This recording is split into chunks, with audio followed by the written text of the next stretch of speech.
All right, despite the DoD taking steps to limit access to various websites, most notably child pornography, the Pentagon apparently has come under investigation for links to the proliferation of graphic material. Called Project Flickr, some 5,000 individuals have been identified as having subscriptions to child porn sites, including many DoD-affiliated persons. So this ongoing national investigation has now prompted the House to introduce a bipartisan bill that would help the DoD stop the use of its network to, quote, possess, procure, or produce child pornography. Joining us to discuss this, investigative journalist Ben Swan. So Ben, the Pentagon already takes measures to limit worker access to stuff like porn by rolling out what they call the Personal Electronic Device PED policy, where workers have to drop off their phones and lockers before entering their offices. All their online searches are accessible by security if or when needed. Their Wi-Fi access is monitored in digital security sweeps. So how is this happening?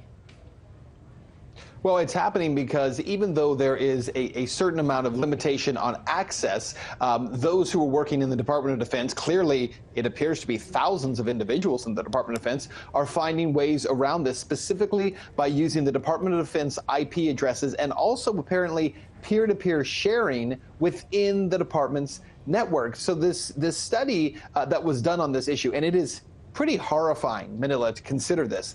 It shows that the Department of Defense ranked 19th out of almost 3,000 networks in terms of peer-to-peer sharing of child pornography. That is absolutely incredible. This bill attempts to essentially say, look, we're not doing enough to stop it from coming in, but we're also not doing enough in the Department of Defense to go after those individuals who are being recognized as the ones who are perpetrating this. So Congresswoman Abigail Spanberger is the co-author to this bill. She said this, quote, the notion that the Department of Defense's network and Pentagon-issued computers may be used to view, create, or circulate such horrifying images is a shameful disgrace and one we must fight head-on. Now, the fact that the Pentagon workers, be they civil or military or otherwise, already submit to a gauntlet of daily scrutiny just going in and out of work, is it fair then to the tens of thousands who are completely innocent to further allow that much more government intrusion into their digital devices or the things that they're dealing with on their computers? Well, remember that what's being talked about here is not an intrusion into someone's personal device or even their home. This is about saying Department of Defense computers are being misused to share, to spread, to access child pornography. And when you step into an office, whether it's a Department of Defense office or it's the offices at RT America, wherever you go into an office, you do not have the right to simply use the technology within that office space however you want, and you certainly don't have the right to use it in a criminal manner.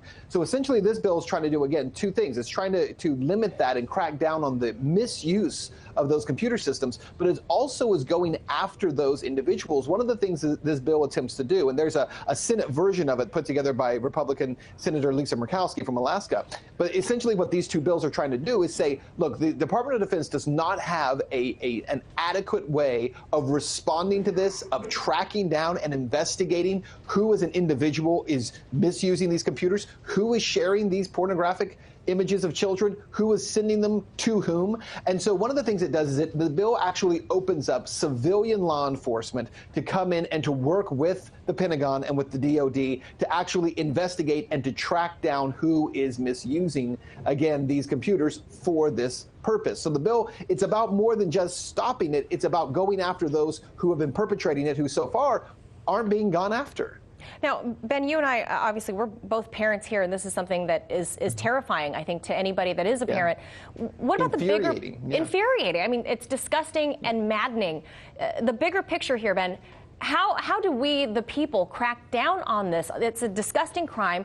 How is this continuing to proliferate in a day where they can track your every movement and what you do? Well, because clearly in this case, these are the people who are helping to do the tracking. I know NSA and a lot of these civilian agencies do, but when you reach a certain point within these military spaces, a lot of these people apparently feel that they can go untouched. And so far, they pretty much have. About 80% of the cases where child pornography has been sent through these DoD servers have not been prosecuted, have not even been looked at or tracked down. 80% of them, Manila. So the majority of the people who are doing this through the Department of Defense are not having to pay any kind of price for it. I think this is a very serious issue, but it's also an issue that we need to recognize is a very real issue. Yeah. When people talk about child pornography or predators out there, we are being limited to a discussion of that, the creepy person who lives in a certain house, and that's where we want to talk about it. But when we talk about it on a bigger spectrum, military, government, those who are in power, people don't want to discuss it. It's a very real issue. Yeah, I think it's important to point out that there's some 25,000 people that go in and out of the Pentagon every single day. And a lot of these, I mean, they have to have some level of clearance to begin with. But I think some of the people that are not being prosecuted are some of the ones who have the highest clearances in this country. So that's kind of a scary thing to think about. Some of these people we know have the highest classification in terms of classified access to information and material, and that's pretty scary. That is scary that some of those people might be these gross individuals sharing this kind of information.